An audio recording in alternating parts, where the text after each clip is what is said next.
오늘 수도권을 비롯해서 전국의 중고등학교 대부분이 개학을 했습니다. 교육부는 학습 결손을 막기 위해서 등교 인원을 늘려가겠다는 방침인데 4차 유행에 변이 바이러스까지 겹친 상황에서 등교 확대가 좀 무리라는 의견도 나오고 있습니다. 현장에 취재기자 나가 있습니다. 김혜린 기자. 네, 서울 중랑구 원묵중학교에 나와 있습니다. 오늘 중고등학교 상당수가 개학을 했습니다. 학교 분위기는 좀 어떻습니까? 네, 오늘 이곳 학교는 1학년 학생 300여 명이 등교했습니다. 학생들도 선생님들도 간만에 등교에 설레는 표정이었는데요.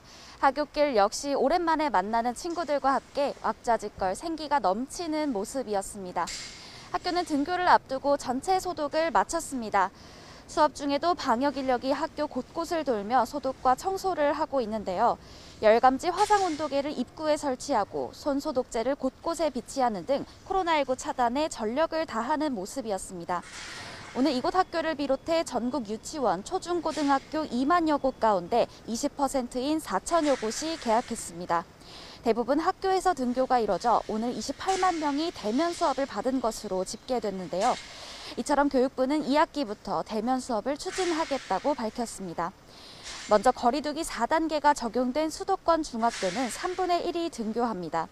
고등학교는 1, 2학년 학생이 반씩 등교하는데 3학년은 백신을 접종해 밀집도 조치에서 제외됐습니다.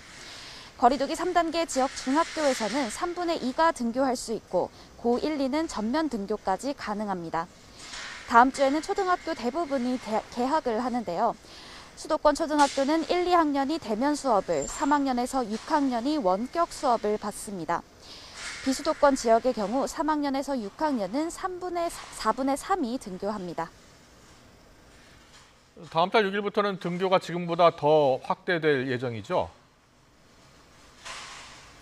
네, 그렇습니다. 교육부는 다음 달 3일까지 각 학교의 방역 상황을 살핀 뒤 본격적으로 등교를 확대해 나가겠다는 방침입니다.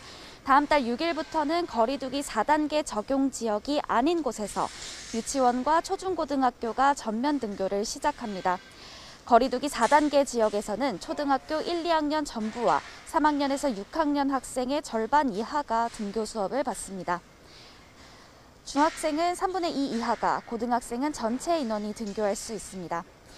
교육부는 이와 같은 2학기 학사 운영 범위 안에서 학교별, 지역별 여건에 따라 자율적으로 등교를 확대할 수 있도록 하겠다는 방침인데요.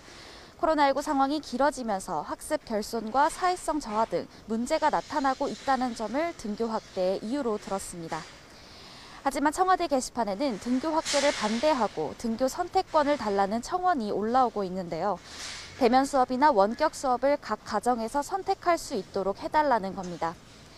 최근 한 주 동안 전국 유치원 초중고 학생 가운데 하루 평균 125.7명이 코로나19에 감염된 것으로 집계되면서 학교 현장에 더욱 촘촘한 방역 대책과 지원이 필요하다는 지적도 나옵니다.